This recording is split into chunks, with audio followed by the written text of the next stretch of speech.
Magandang araw po mga ka-recap, ang welcome back po sa ating channel. Ngayon po ay atin namang ipagpatuloy ang kwento ni Logan McLean. Kumalat na nga ang balita na napatay ni Victor ang isang trainee. Gulat na gulat ang ibang mga kasamahan niya at natakot din sila nang marinig ang balitang ito. Pero nang malaman nila ang kasalanan ng taong yon ay agad na nagbago ang kanilang reaksyon. Ang lakas daw ng loob niya na gawin yon sa anghel ng kanilang barracks. Nakikinig si Logan sa mga reaksyon ng ibang mga sundalo at mukhang naaayon ang lahat sa plano. Hanggang sa tuluyang nang nalimutan ang pangyayaring yon. Lumipas ang mga araw na parang kay bilis lang. 3 buwan na ang nakalipas sa pagsasanay ng mga sundalo. Nag-uusap si Logan at Kai Solan. Hindi makapaniwala si Logan na bagong taon na naman. Sinabi ni Kai Solan na napakabilis lumipas ng panahon. Akalain mo naman daw at 2 taon na nang unang magkita silang dalawa ni Logan. Tama nga daw saad ni Logan. Hindi niya nga akalain na ganoon nakatagal. Patuloy ang pagsasanay ng mga sundalo. Sa 70 araw na pagsasanay, mula sa 1,000 bilang ng mga ito, 12 ang hindi nagtagumpay, 1 ang nasawi, at 987 ang nakapasa sa basic training. Sinabi ni Kai Solan na wala ng sundalo ang bumabagsak ngayon sa mga pagsubok. Tanging ang mga mayroong tiyak na level ng stamina at pagtatyaga ang natitira. Sa isip ni Logan, malapit nang makumpleto ang basic training ng mga sundalo. Nagpagawa na rin siya ng dagdag 400 na crossbows kay Hamar. Hindi pa ito sapat para armahan ang lahat, pero mukhang sapat na ito para sa magsigawa ng combat training. Biglang dumating si Patrick at sumang-ayon kay Logan. Ang kagubatan sa paanan ng bulubundukin ay sapat at magandang pagsanayan. Tama rin ang pagkakataon ngayon dahil ang kanilang mga kabalyero ay kailangan din ng pagsasanay sa pakikidigma. Tinanong ni Logan ang ama kung nakabisado na ng mga kabalyero ang Iron Blood Sword technique. Ayon kay Patrick ay natutunan na nila ang basics, pero ang tunay na kaalaman ay matututunan lang sa totoong labanan. Sumang-ayon naman si Logan. Ang pagpapabuti sa kakayahan ay tanging sa totoong labanan lang makukuha. Nagkamay ang dalawa at tila may binabalak ang mga ito sa kani-kanilang mga sundalo. Hindi rin maganda ang pakiramdam ni Kai Solan dito. Sa isip niya mukhang mahihirap na mga pagsubok ang kakaharapin nila. Makalipas ang ilang araw, sa kagubatan sa paanan ng bulubundukin sa timog ng teritoryo ng mga McLean ay nagsimulang maghanda si Patrick. Nandoon din si Logan para sa pagsasanay ng mga sundalo at kabalyero nila. Sinasanay nila ang kanilang mga sundalo sa pag-amit ng force at Iron Blood Sword technique. Tagumpay na nilang napapabagsak ang mga malalaking puno gamit ang teknik na ito. Halos lahat ng sumubok na gawin ito ay matagumpay sa pagpapabagsak ng malalaking puno. Tuwang-tuwa naman ang isang sundalo dahil nagawa nga daw nilang mapabagsak ito gamit ang isang kumpas lang. Nagbunga nga ang kanilang pagsasanay. Ito daw pala ang totoong kapangyarihan ng Iron Blood Sword. Ang mga baguhang sundalo ay hangang-hanga naman sa mga kabalyero. Nasang ibang level daw talaga sila. Hindi nila lubos akalain na kayang pabagsakin ang puno ng isang atake lang. Habang nagsasaya ang mga batang sundalo ay sinigawan sila ni Logan. Huwag daw silang magpabaya at maging alisto pa rin. Hindi ito ordinaryong kagubatan, dahil ang kagubatan na ito ay kilala bilang isang monster forest. At walang ano-ano'y biglang lumabas ang mga goblin mula sa kasulok-sulukan ng gubat. Pero kahit na lumabas ang mga goblin, ay tila walang takot ang mga kabalyero at parang mas nagugustuhan pa nila ito. Napakadaling napagbagsak nila ang mga goblins. Pero napansin nila na ang ibang mga goblins ay nagsisitakbuhan at nagkalat sa kaliwa at kanan. Biglang tinawag ni Logan ang kanyang mga pangkat at pinahanda ang mga crossbows. Ubusin daw ang mga goblins na tumatakas papalayo. Nagsiliparan ang mga pana mula sa crossbow at agad itong tumatama sa mga goblins. Tuwang-tuwa naman ang ibang mga sundalo. Nakapatay daw siya ng 2. Sinabi naman ng isa na hindi naman daw pala mahirap pabagsakin ang mga ito. Pero nagbago ang kanilang express ayon nang makaramdam at makarinig sila ng ingay mula sa isang mabangis na halimaw. Hindi nila alam kung saan daw ito galing. Sa hindi kalayuan ay may mga mabibilis na halimaw na tumatakbo papunta sa mga sundalo. At nang makita nila ito ay nakaramdam sila ng takot. Mga lobo na may sungay. Inutusan sila ni Logan na magsama-sama. Bumuo ng mga pangkat ang mga kabalyero at nagpalabas ng kanilang force. Pero laking gulat nila na walang takot pa rin kung sugurin sila ng mga lobo. Kinakagat lang ng mga ito ang kanilang espada. Nahihirapan ng iba na pigilan o pabagsakin man ang isang lobo. Biglang inutos ni Kai Solan na ilabas ang crossbow cavalry. Sa hudyat ni Kai Solan, sabay-sabay na nagpakawala ng mga pana ang mga sundalo gamit ang crossbow. Biglang umungol ang lobo at sa hindi inaasahan ng mga sundalo, hindi tumalab ang kanilang mga pana sa mabangis na lobo. Nagsitalsikan lang ang mga pana sa katawan nito. Nangamba ang mga sundalo, hindi daw tumatalab ang pana sa kanila. Agad naman na inutos ni Logan na humanda ang mga swordsman. Huwag daw nilang hahayaan na may makapasok ni isang halimaw sa kanilang formation. Ang pangkat ng mga swordsman ay pinamumunuan ni Victor. Sinalubong ng pangkat ni Victor ang isang napakalaki at napakabangis na mga lobo. Walang takot na hinarap ni Victor ang lobo at agad na inatek ito. Ibang klase ang taglay na lakas ni Victor sa pakikipaglaban. Tumilapon kaagad ang isang lobo pero sa hindi inaasahan ay narinig niya ang sigaw ng isang kasamahan. Paglingon ni Victor ay nakita niyang kinakagat ng lobo ang paa ng isang sundalo. Humihingi ito ng tulong. Ang ibang batang sundalo naman ay hindi makagalaw sa takot. Walang ano-ano'y may isang maliwanag na kumpas ng espada ang nakita nila. Ito ay walang iba kung hindi galing kay Logan McClane. Bagsak ang lobo sa isang atake lang ni Logan. Sinabihan ni Logan ang batang sundalo na kumalma at maging alisto. Dalhin daw niya ang mga sugatan at umatras na. Agad naman na sumunod ang batang sundalo kay Logan. Ito na nga ang inaasya ni Logan sa kanila. Halos lahat sa kanila ay hindi pa mapakikinabangan sa mga hindi inaasahang labanan. Pero ang mga sundalo na nasa top 100 pagdating sa sense test ay nasa ibang level kung makipaglaban. Patuloy ang pakikipaglaban ng mga batang sundalo sa mga lobo pero hindi inaasahan ng isang sundalo na may isang lobo na aatake sa kanya sa likod. Pero may isang sundalo na napakabilis na tumatakbo para pabagsakin ito at ito ay walang iba kung hindi si Victor. Napakabilis na napabagsak nito ang lobo na parang wala lang sa kanya.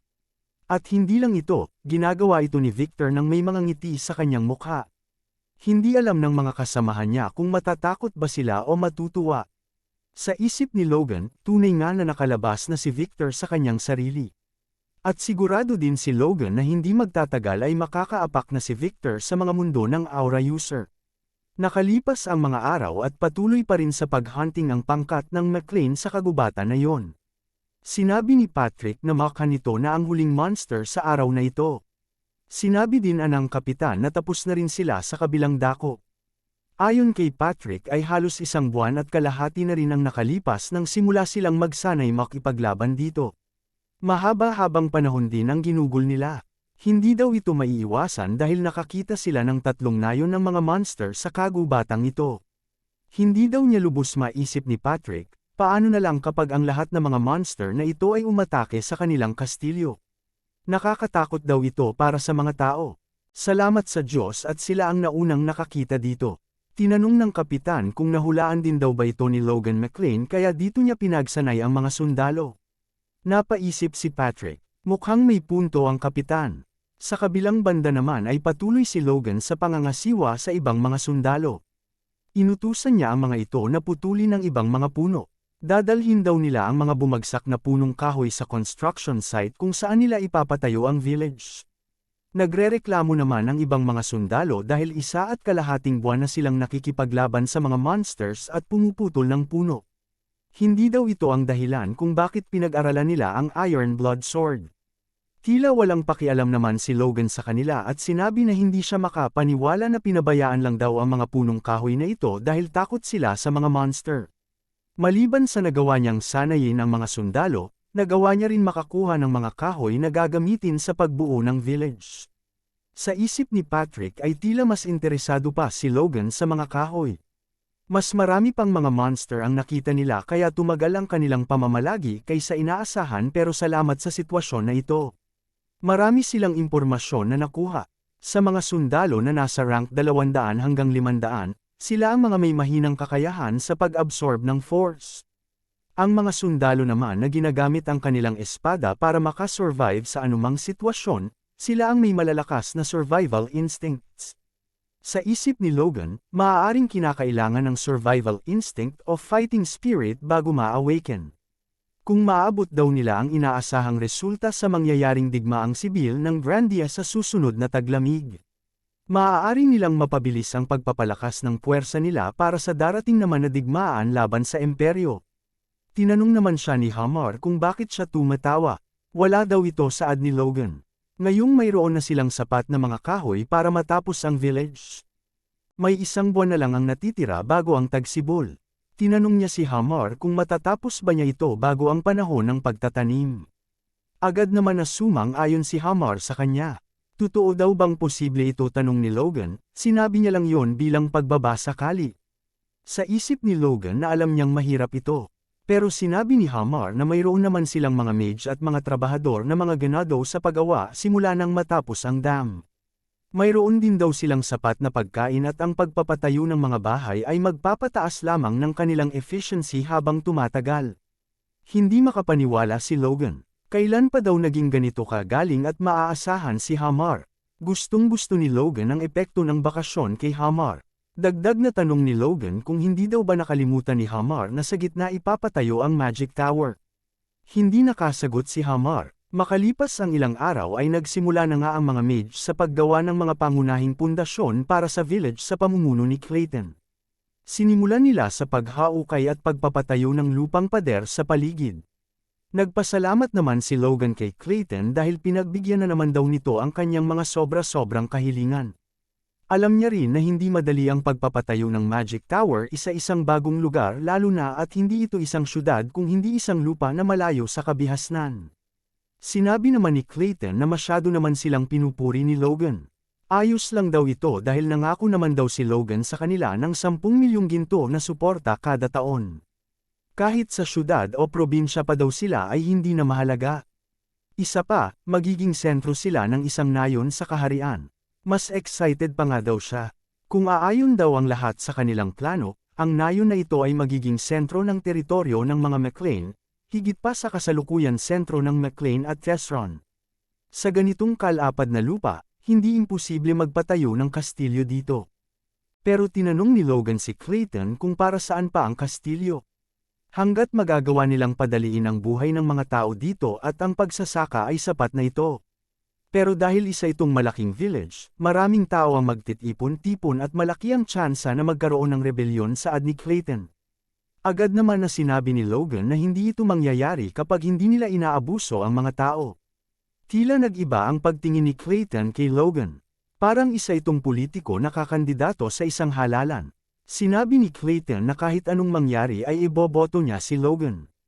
Ano daw ang kanyang pinagsasabi? Tanong ni Logan.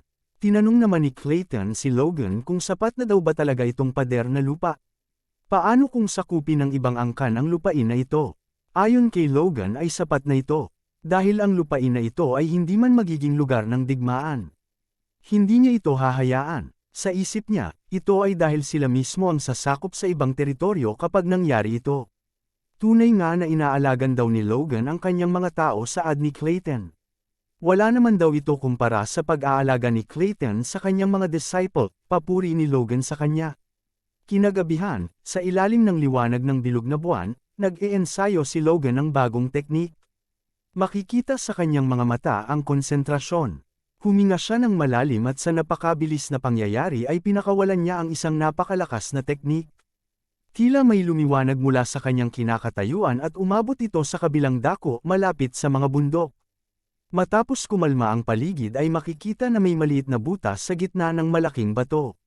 Nagawa niya, hindi lang sa bato, kung hindi tumagos din ito sa ilang puno na nataman ng kanyang teknik. Ito ang second form ng Divine Sword Secrets. Ito ang Killer Iron Slash. Isang maliit pero napakalakas na atake na kayang tumagos kahit sa mga bakal. Umuunlad na ang kanilang teritoryo kaya ngayon ay kailangan na niyang magpalakas. Mabilis na lumipas ang mga panahon. 1 buwan at patuloy sa pagtatrabaho ang mga mage sa village. Patuloy rin si Logan sa kanyang trabaho bilang pinuno ng pamilya McLean.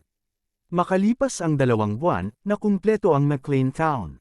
Ang mga pamilya ay bukas na pumasok at tumira sa McLean Town. May sarili silang mga bahay na siyang kinatuwa ng mga pamilya.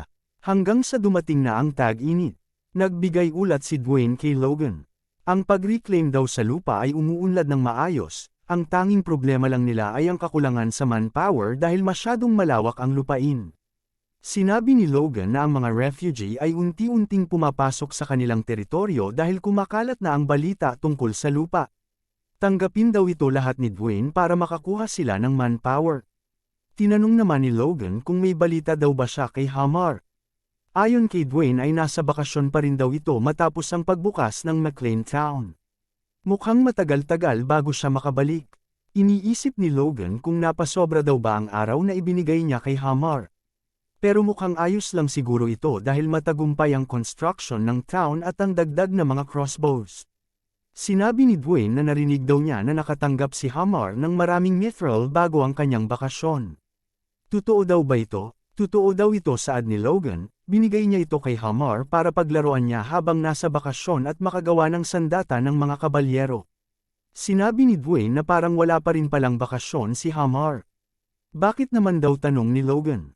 Pangarap ng mga dwarf na makahawak ng mga kakaiba at bihirang mga metal. Ngayong kompleto na ang lagay ng McLean Town. Wala nang malaking problema sa pag-reclaim ng lupain. Mayroon na lang isang bagay na inaalala niya. Sa kabilang dako naman ay nalaman ng mga karatig na Bernie ang pag-reclaim ng mga McLean sa tigang na lupain. Hindi sila makapaniwala na nagawa daw nila ito at nagawang payabungin ang tigang na lupain. Ito ang saloobin ni Viscount Max Pereita. Sinabi ng kanyang katiwala na tiningnan niya lamang ito dahil naintriga siya pero mukhang nagbutas daw ang mga McLean sa bundok para damaloy ang tubig mula sa ilog Luther. Gumawa sila ng kahibangan para lang ma-reclaim ang lupain na yon. May pera daw ba sila para gawin ito, tanong ni Viscount Pereita. May mga kwento daw na ang unang young master ay nagtagumpay sa kanyang negosyo at nakadiscovery daw siya ng minahan ng ginto. May kwento rin na umulan daw ng pera sa kanila. Sinabi ni Viscount Pereita na huwag intindihin ang mga kwento-kwentong yon. Pagtuunan nila ng pansin ang mga totoo. Ano daw sa tingin niya ang halaga na makukuha matapos ma-reclaim ang lupang yon? Ayon sa katiwala, kahit ilagay na nila sa pinakamababang halaga, ito ay magiging doble pa rin kumpara sa kanila. Sa isip ni Viscount Pereita, hindi siya maaaring maupo na lang at hahayaan na ang kanyang karatig na Bernie ay nagiging mayaman. Tinanong niya ang katiwala kung may maaari ba silang gawing dahilan. Napangiti ang katiwala at sinabi na hindi na nila kailangan gumawa ng dahilan. Ang ibang mga tao sa kanilang teritoryo ay lumilipat sa mga McLean. Maaaring gawin nila itong dahilan para pasukin ang mga McLean. Maaari nilang kunin ang lupa o ang mga karatig na kapatagan ng mga test run bilang kompensasyon. May isang problema lang. Alam ito ni Viscount Pereita. Masyadong delikado kung mag-isa lang nila itong gagawin. Si Soto Sylvan. Ang taong ito ang problema, saad ng Viscount. Tawagan daw nila si Viscount Sylvan. Mataas din ang kanilang buwis kaya siguradong maraming tao din mula sa kanila ang lumipat sa mga McLean. Kailangan nilang magkasundo. Kailangan ng dalawang Viscount na magsanib puwersa at sakupin ang mga McLean. Ito na kaya ang simula ng bagong digmaan ng mga McLean at masusubukan na kaya ni Logan ang lakas ng kanyang puwersa. Alamin po natin ito, mga ka-recap, sa susunod na mga kabanata. Maraming salamat po sa panunood at sana po ay nagustuhan ninyo. Please like our videos po and also subscribe to our channel. See you soon. Bye!